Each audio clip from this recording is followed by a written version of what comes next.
ये काफ़ी important topic है, motion of A charge particle in magnetic field. इसमें हम लोग ये स्टडी करेंगे कि अगर किसी चार्ज पार्टिकल को मैग्नेटिक फील्ड के अंदर अलग अलग डायरेक्शन में मूव करवाया जाए, कभी हम 0 एंगल पे, कभी 90 एंगल पे, कभी 180 डिग्री पे, कभी और किसी एंगल के ऊपर मूव करवाएंगे, तो उसका पाथ कैसा होगा, किस डायरेक्शन में वो मूव करेगा, और मतलब जो अगर पाथ उसका कैसा भी है, जैसे स्ट्रेट लाइन है, सर्कुलर है, हेलिकल है, कोई भी टाइप का है, तो उनके लिए कुछ कैलकुलेशंस करेंगे। जैसे सर्कुलर है तो उसकी रेडियस कितनी होगी, है ना, उसका टाइम पीरियड कितना होगा कि अगर वो सर्कुलर पाथ पे घूम रहा है, तो इस टाइप की से कैलकुलेशन करेंगे।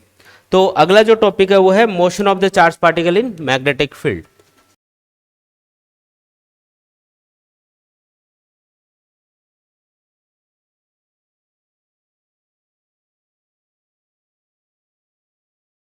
Motion of the charge particle in magnetic field. ये magnetic field external magnetic field भी बोला जा सकता है, यानी कि ये पहले से कोई मैग्नेटिक फील्ड है जिसमें चार्ज पार्टिकल को हमको मूव करवाना है।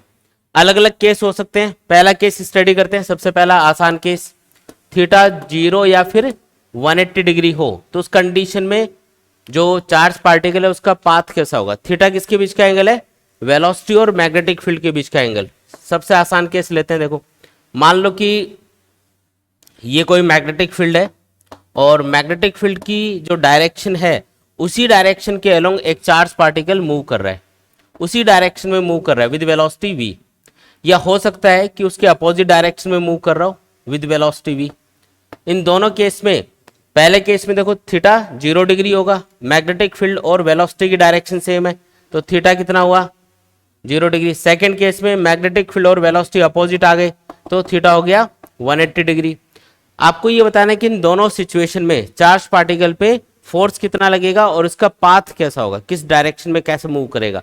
तो फोर्स तो आपको पता ही है, F इक्वल्स टू क्या होता है, q v b sine theta. Theta की वैल्यू 0 या 180 पुट करोगे तो आंसर क्या आएगा, 0 ही आएगा। मतलब जो मैग्नेटिक फोर्स है वो क्या रहेगा, 0। अगर मैग्नेटिक फोर्स 0 है तो चार्ज पार्टिकल जैसे जा रहा है वैसे ही चलता जाएगा। कौन सी डायरेक्शन में जा रहा था, जैसे ये इधर जा रहा था तो ये इधर ही स्ट्रेट लाइन पे आगे चला जाएगा, और ये इधर स्ट्रेट लाइन पे आगे चला जाएगा। तो मतलब जो पाथ है वो कैसा होगा, बोलो, स्ट्रेट लाइन। मतलब कि जो चार्ज पार्टिकल है वो स्ट्रेट लाइन के ऊपर मूव करेगा। क्या उसकी वेलोसिटी चेंज होगी, नहीं, ना तो डायरेक्शन चेंज हो रही है चार्ज पार्टिकल की, है ना, और ना ही स्पीड चेंज हो रही है। तो वेलोसिटी क्या रहेगी, वेलोसिटी क्या रहेगी, कांस्टेंट, है ना, वेलोसिटी यहाँ पे कांस्टेंट रहेगी। तो जो पहला केस है उसमें हमको ये समझ में आया कि जो चार्ज पार्टिकल है अगर वो मैग्नेटिक फील्ड की डायरेक्शन में जा रहा है या उसके अपोजिट डायरेक्शन में जा रहा है तो उसका पाथ हमेशा स्ट्रेट लाइन ही होगा, मैग्नेटिक फोर्स उसके ऊपर 0 लगेगा और वेलोसिटी कांस्टेंट रहेगी। और वेलोसिटी अगर कांस्टेंट है तो चार्ज पार्टिकल का मोमेंटम भी कांस्टेंट रहेगा। मोमेंटम क्या होता है, मास इनटू वेलोसिटी। मास तो हमेशा ही कांस्टेंट होता है, तो वेलोसिटी अगर कांस्टेंट है तो मास इनटू वेलोसिटी यानी मोमेंटम भी कांस्टेंट बता सकते हो। ठीक है, पहली चीज समझ में आई क्या। तो अगला केस हम स्टडी करते हैं। अब मैं सेकंड केस ले रहा हूं जो काफी इंपॉर्टेंट है। ठीक है, सेकंड केस है इसमें कि थीटा हो सकता है 90 डिग्री। मतलब जो मैग्नेटिक फील्ड की डायरेक्शन है उसके परपेंडिकुलर एक चार्ज पार्टिकल मैग्नेटिक फील्ड के अंदर एंटर कर रहा है। तो आपको ये बताना है कि उसका पाथ कैसा होगा। सपोज करो ये कोई मैग्नेटिक फील्ड है बी, ठीक है, और एक चार्ज पार्टिकल है जो इसके अंदर एंटर कर रहा है। मान लो ये कोई चार्ज पार्टिकल है क्यू, और ये v वेलोसिटी से इस मैग्नेटिक फील्ड के अंदर एंटर कर रहा है। कितनी वेलोसिटी से एंटर करेगा, v से। मान लो ये अंदर घुस गया है, यहाँ पे पहुंच गया, है ना, चार्ज पार्टिकल यहाँ पे पहुंच गया, वेलोसिटी इधर है इसकी। ठीक है, ये क्यू चार्ज वाला चार्ज पार्टिकल है, ये पहले यहाँ पे था फिर एंटर कर गया अंदर। जैसे ये एंटर करेगा, एक्चुअल में फोर्स तो यहीं से लगना स्टार्ट हो जाएगा। मैं थोड़ा डायग्राम इजी बनाने के लिए यहाँ से दिखा रहा हूँ। जैसे ये एंटर करेगा मैग्नेटिक फील्ड के अंदर, यहाँ पे जो मैग्नेटिक फील्ड है वो इस चार्ज पार्टिकल पे फोर्स लगाएगा, और आप देख रहे हो कि जो वेलोसिटी है वो मैग्नेटिक फील्ड के परपेंडिकुलर है। यहाँ पे मैग्नेटिक फील्ड कौन सी डायरेक्शन में है, प्लेन के परपेंडिकुलर इनवर्ड। वेलोसिटी इधर है, एंगल कितना है इनके बीच का, 90 डिग्री। तो इस सिचुएशन में जो मैग्नेटिक फोर्स लगेगा वो मैक्सिमम लगेगा। कितना लगेगा, F equals to q v b sine theta.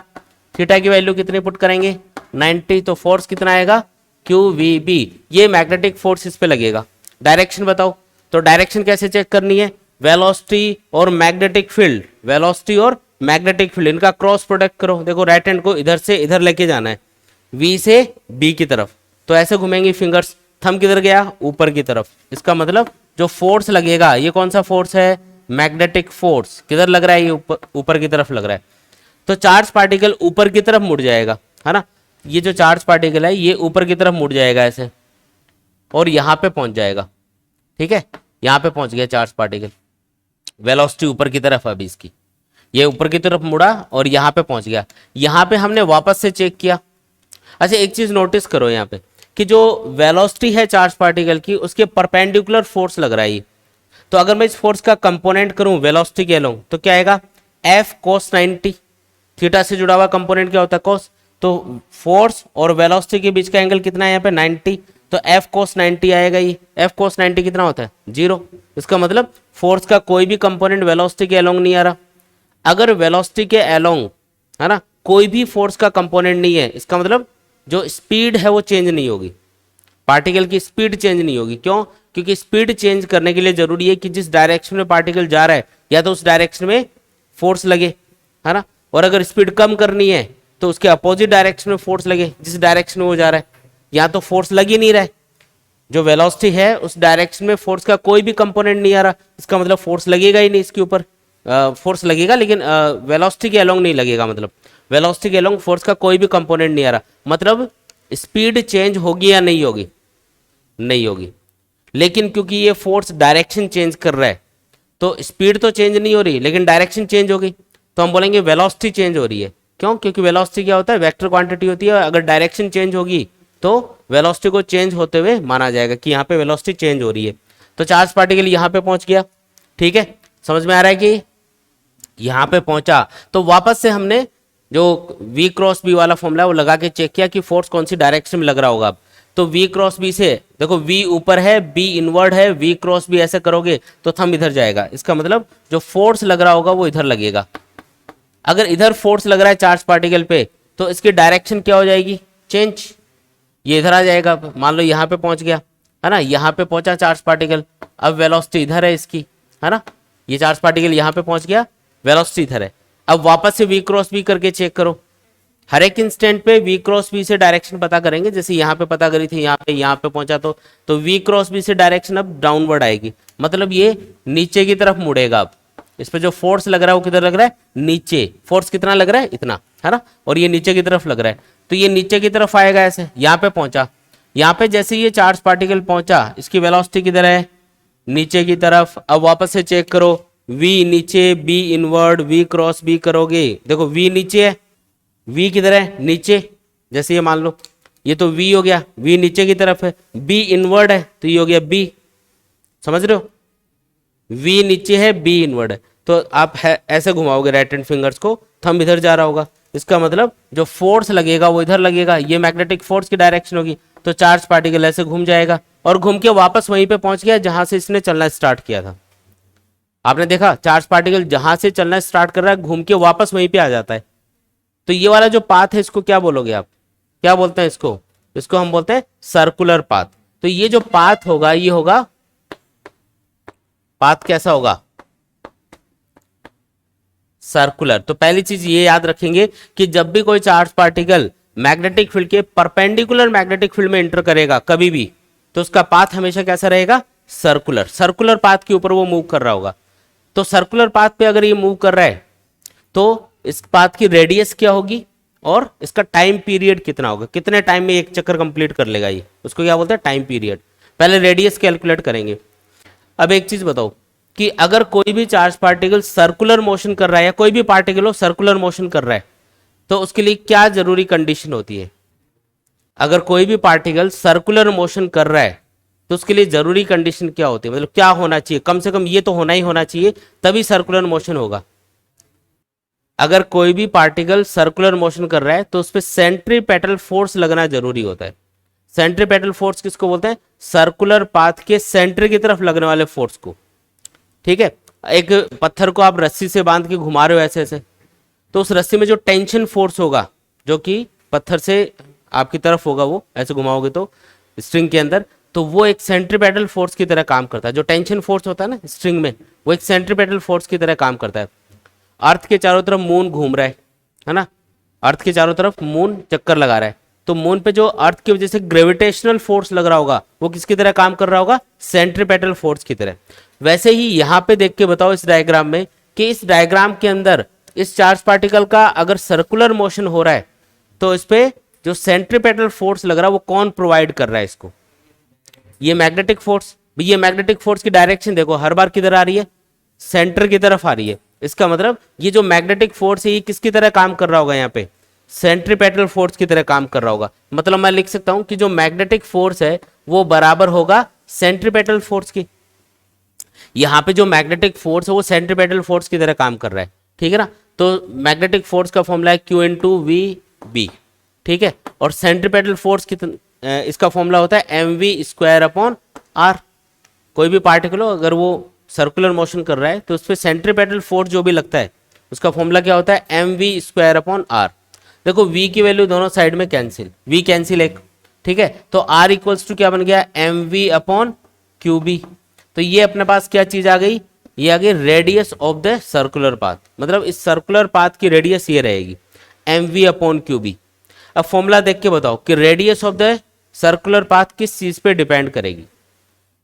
देखो m और q ये आप कांस्टेंट मान सकते हो। अगर एक ही टाइप के चार्ज पार्टिकल मान लो मैग्नेटिक फील्ड के अंदर एंटर कर रहे हैं, मान लो इस मैग्नेटिक फील्ड के अंदर आप अल्फा पार्टिकल्स को एंटर करवा रहे हो, तो अल्फा पार्टिकल्स का मास और चार्ज सेम रहेगा।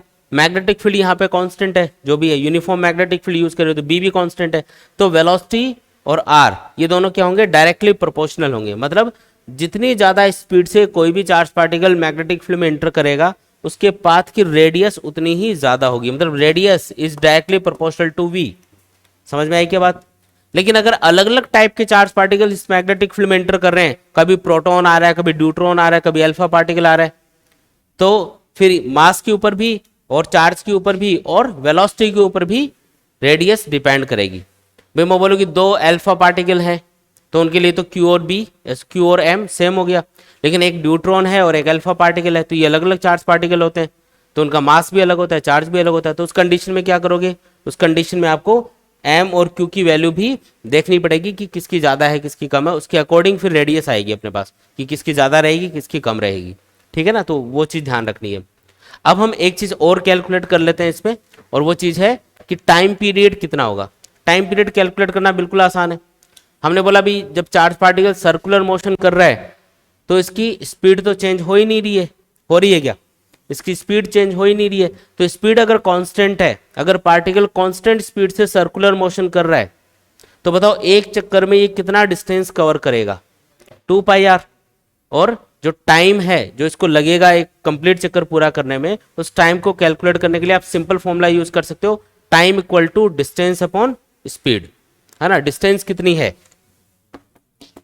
2 पाई आर, स्पीड कितनी है v, r की वैल्यू यहां से पुट कर दो थोड़ा और सिंपल हो जाएगा।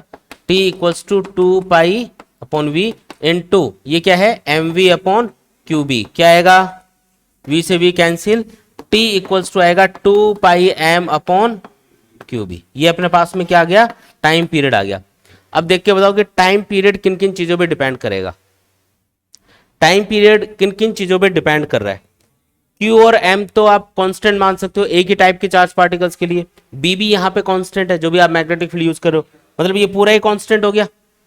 मतलब इस मैग्नेटिक फील्ड के अंदर अगर आप अल्फा पार्टिकल्स को एंटर करवाते हो जिनकी स्पीड अलग अलग है तो उनका टाइम पीरियड सेम ही आएगा। अगर कोई अल्फा पार्टिकल धीरे से एंटर करेगा तो वो एक छोटे सर्कुलर पाथ के ऊपर घूमेगा, और अगर कोई अल्फा पार्टिकल तेजी से एंटर करेगा तो स्पीड बढ़ने से उसकी रेडियस बढ़ जाएगी। लेकिन क्योंकि स्पीड ज्यादा है और इसको बड़ा चक्कर लगा के आना है तो टाइम सेम ही लगेगा। भाई या तो ये धीरे धीरे जाके एक छोटा चक्कर पूरा करके आए या तेजी से जाके एक बड़ा चक्कर पूरा करके आए, टाइम क्या लगेगा फॉर्मूले के अकॉर्डिंग सेम लगेगा, टाइम पीरियड सेम रहेगा। समझ में आया नहीं।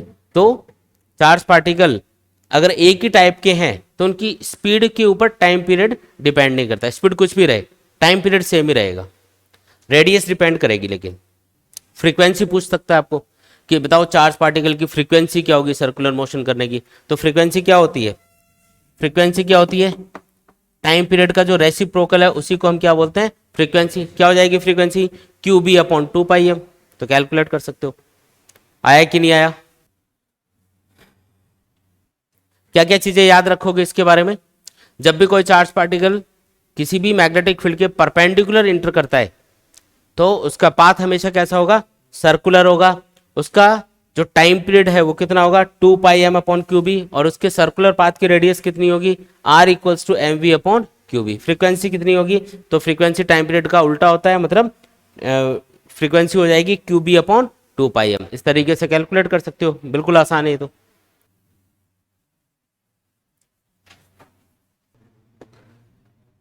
अब देखो थर्ड केस स्टडी करते हैं, और थर्ड केस ही हो सकता है कि जो चार्ज पार्टिकल है वो मैग्नेटिक फील्ड की डायरेक्शन में भी नहीं जा रहा, उसके अपोजिट डायरेक्शन में भी नहीं जा रहा, उसके परपेंडिकुलर भी नहीं जा रहा, तो किसी थीटा एंगल पे, मतलब वो 60 डिग्री 30 डिग्री 45 डिग्री ऐसा कुछ भी एंगल होगा, लेकिन 0 90 और 180 से अलग कुछ एंगल बनेगा। तो theta is not equal to 0 degree, not equal to 180 degree and not equal to 90 degree, मतलब थीटा की वैल्यू कुछ अलग ही है ना, इनके बराबर नहीं है।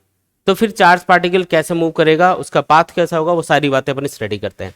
तो एक सिंपल सा केस ले लेते हैं वापस से। ये देखो, ये एक्स एक्सिस मान ली, और सपोज करो मैग्नेटिक फील्ड इसी डायरेक्शन में है एक्स एक्सिस के अलोंग, ये वाई एक्सिस हो गई, और ये है जेड एक्सिस।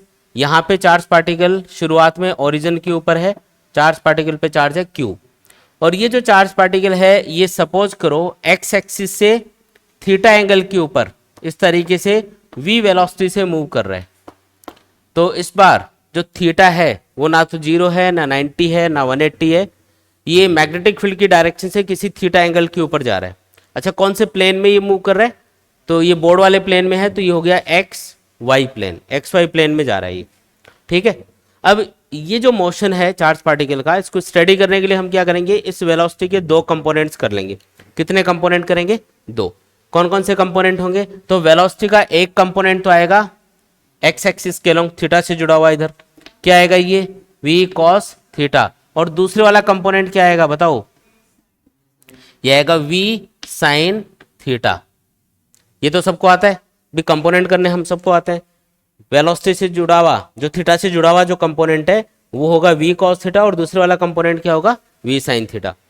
अब एक चीज ध्यान से देखो, ये जो कंपोनेंट है v cos थीटा, एक बार इसको भूल जाओ, v sin थीटा को छोड़ दो।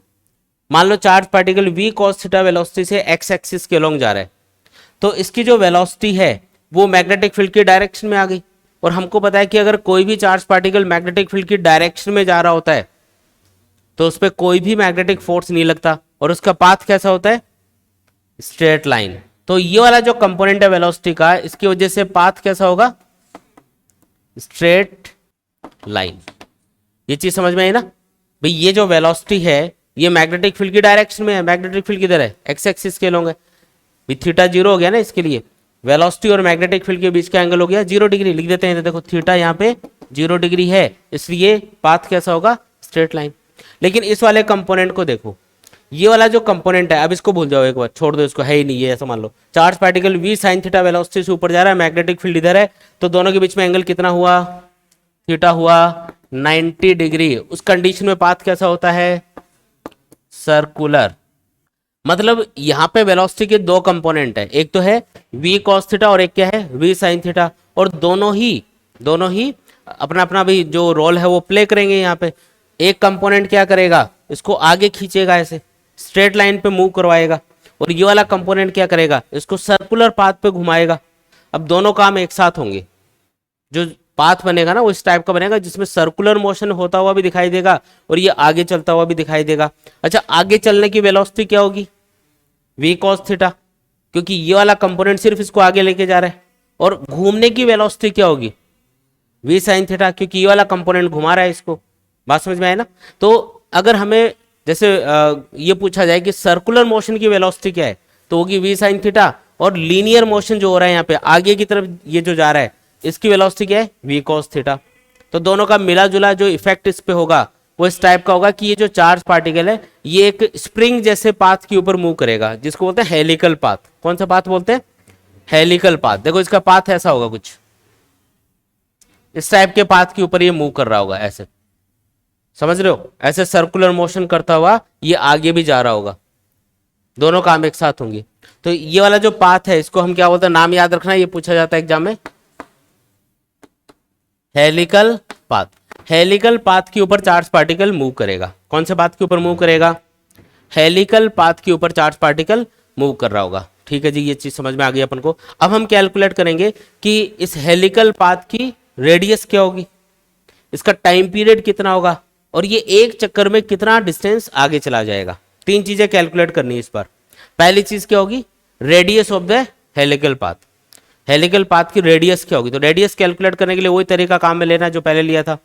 यहाँ पे ये बताओ कि इस कंडीशन में, मतलब ये वाला जो वेलोसिटी का कंपोनेंट है, इस वेलोसिटी के कंपोनेंट की वजह से चार्ज पार्टिकल पे कितना मैग्नेटिक फोर्स लगेगा। भाई इसका तो आपको पता ही है, v cos theta magnetic field की डायरेक्शन में है, इसलिए इसकी वजह से तो कोई मैग्नेटिक फोर्स आएगा नहीं, तो सिर्फ इसकी वजह से कैलकुलेट करना है। और ये वाला कंपोनेंट मैग्नेटिक फील्ड के क्या है, परपेंडिकुलर है, तो फोर्स कितना लगेगा बताओ। F इक्वल्स टू क्या होता है, Q, V की जगह क्या लिखना पड़ेगा, V साइन थीटा।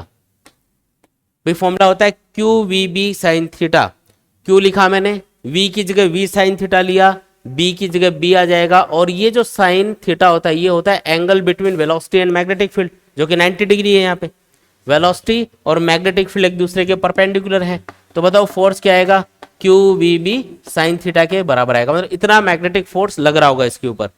और ये जो मैग्नेटिक फोर्स है, आपको पता है जो मैग्नेटिक फोर्स भाई इस वाले कंपोनेंट की वजह से, जो कि वेलोसिटी का कंपोनेंट मैग्नेटिक फील्ड के परपेंडिकुलर है, इस कंपोनेंट की वजह से जो भी मैग्नेटिक फोर्स लगता है, जो भी मैग्नेटिक फोर्स लगेगा वो एक सेंट्रीपेटल फोर्स की तरह काम करेगा। मतलब मैं लिख सकता हूं QVB साइन थीटा, इस मैग्नेटिक फोर्स को बराबर लिख सकता हूं किसके, सेंट्रीपेटल फोर्स के। फॉर्मूला क्या होता है सेंट्रीपेटल फोर्स का, mv²/r, लेकिन v की जगह क्या लेना पड़ेगा, क्यों, क्योंकि सर्कुलर मोशन करने की वेलोसिटी क्या है, v sine theta. Circular path पे v स्पीड से नहीं घूम रहा है, ये घूम रहा है v साइन थीटा स्पीड से।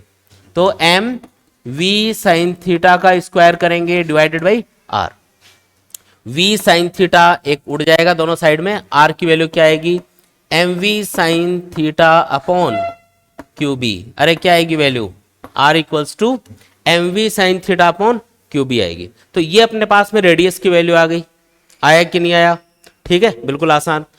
देखो जब चार्ज पार्टिकल मैग्नेटिक फील्ड के परपेंडिकुलर एंटर करता है तो थीटा 90 होता है, तो अगर थीटा 90 पुट करोगे तो देखो वही फॉर्मूला आ जाएगा। यहाँ पे थीटा 90 होता है ना, तो mv अपॉन QB बन जाता है फॉर्मूला। अभी क्या बनेगा, mv sine theta upon QB, क्योंकि ये मैग्नेटिक फील्ड की डायरेक्शन से थीटा एंगल पे मूव कर रहा है। आई बात समझ में, ठीक है। अच्छा टाइम पीरियड और कैलकुलेट कर लो। टाइम पीरियड का फॉर्मूला, टाइम पीरियड कैसे कैलकुलेट करते हैं, total path length upon speed. Speed v sine theta है सर्कुलर मोशन करने की, और टोटल पाथ लेंथ कितनी होगी 2πr, तो 2πr upon v sine theta लिखना है। यहाँ पे ये जरूर ध्यान रखना कि सर्कुलर मोशन करने की स्पीड v साइन थीटा है, तो बार बार जहां पे v आ रहा होता है ना, वहां पे v साइन थीटा लिखना है अपन को। r की वैल्यू क्या है, mv sine theta upon QB, v sine theta cancel, ये तो वही फॉर्मूला आ गया 2πm अपॉन QB, वही आना चाहिए। क्यों, क्योंकि आपको पता ही है भाई टाइम पीरियड ना तो वेलोसिटी पे डिपेंड करता है ना रेडियस पे डिपेंड करता है ना। टाइम पीरियड रेडियस और वेलोसिटी पे डिपेंड नहीं करता, इसलिए टाइम पीरियड की वैल्यू सेम ही निकल के आएगी अपने पास, ठीक है जी। अब तीसरी चीज और कैलकुलेट करते हैं। तीसरी चीज क्या है कि ये एक चक्कर में कितना आगे चला जाएगा, उसका एक नाम होता है। ये जो डिस्टेंस ट्रेवल कर रहा है ना, ये जो चार्ज पार्टिकल है, जब ये हेलिकल पाथ पे ऐसे आगे जाएगा तो एक चक्कर में ये कितना आगे चला गया, उस डिस्टेंस को हम बोलते हैं पिच। क्या बोलते हैं उसको, पिच। पिच वो डिस्टेंस होती है जो चार्ज पार्टिकल हेलिकल पाथ पे मूव करते हुए एक चक्कर में कंप्लीट करेगा, वो डिस्टेंस। समझ में आया ना, कैसे कैलकुलेट करोगे, तो बहुत आसान है। एक चक्कर में जो चार्ज पार्टिकल है वो कितना आगे चला गया, उसी को पिच बोल रहे हैं। एक चक्कर में टाइम कितना लगता है, 2πm अपॉन QB। एक चक्कर पूरा करने में टाइम कितना लगा, 2πm अपॉन QB। एक चक्कर में आगे कितना गया, तो वो डिस्टेंस अगर कैलकुलेट करनी है तो इस डायरेक्शन में चार्ज पार्टिकल की वेलोसिटी क्या है, v cos थीटा। आगे तो v cos थीटा वेलोसिटी से चलेगा, तो t टाइम के अंदर v cos थीटा वेलोसिटी से चार्ज पार्टिकल कितना आगे बढ़ जाएगा, तो डिस्टेंस इक्वल्स टू क्या होता है, वेलोसिटी इनटू टाइम। तो वेलोसिटी v cos थीटा है, टाइम पीरियड कितना है 2 पाई m अपॉन क्यूब, इतने टाइम में चेक करना है। तो फॉर्मूला क्या बनेगा, टाइम 2 पाई m अपॉन क्यूब इनटू क्या कर दूं, v cos theta time into velocity. भी इस साइड में वेलोसिटी v cos थीटा है, टाइम पीरियड इसको एक चक्कर में लग रहा है 2 पाई m अपॉन क्यूब, दोनों को मल्टीप्लाई करोगे तो वो डिस्टेंस आ जाएगी। उस डिस्टेंस को क्या नाम दे दिया हमने, पिच बोल दिया उसको। तो पिच का फॉर्मूला क्या बन गया, 2 पाई m v cos theta upon cube. ये लो, आया कि नहीं आया समझ में, बिल्कुल आसान है। 3 केस हम लोगों ने स्टडी किए हैं। कितने केस स्टडी किए, 3। पहला केस ये था कि अगर चार्ज पार्टिकल मैग्नेटिक फील्ड की डायरेक्शन में या उसके अपोजिट डायरेक्शन में मूव कर रहा है तो उसका पाथ कैसा होगा, तो पाथ कैसा होता है, स्ट्रेट लाइन। ठीक है, अगर कोई भी चार्ज पार्टिकल मैग्नेटिक फील्ड के परपेंडिकुलर मूव कर रहा होता है तो उसका जो पाथ होगा वो होगा सर्कुलर, और उसकी रेडियस कितनी होगी, r equals to m v upon Q b. अगर चार्ज पार्टिकल मैग्नेटिक फील्ड के परपेंडिकुलर मूव कर रहा है तो उसका टाइम पीरियड कितना होगा, वो था 2 pi M upon Q B. अब अगर अलग केस ये हो सकता है कि चार्ज पार्टिकल ना तो 0 डिग्री ना 180 डिग्री और ना ही 90 डिग्री पे मूव कर रहा है, उस कंडीशन में जो चार्ज पार्टिकल है उसका जो पाथ होगा वो होता है हेलिकल। इस टाइप का पाथ होगा, इसको हेलिकल पाथ बोलते हैं। और हेलिकल पाथ की रेडियस का फॉर्मूला होता है m v sine theta upon Q b, और टाइम पीरियड का फॉर्मूला होता है 2 pi M upon Q b, ये तो सेम ही रहेगा। और पिच का फॉर्मूला क्या होता है 2 pi M upon Q B into V cos theta. ठीक है, ये 3 बातें हमने स्टडी करी। अब ये जो चीज हम लोग स्टडी कर रहे हैं ना इस टॉपिक में, है ना, ये जो टॉपिक हमने स्टडी किया है इसको हम आगे अलग अलग टाइप के इंस्ट्रूमेंट्स में यूज करते हैं, बाद में इसको यूज किया जाता है।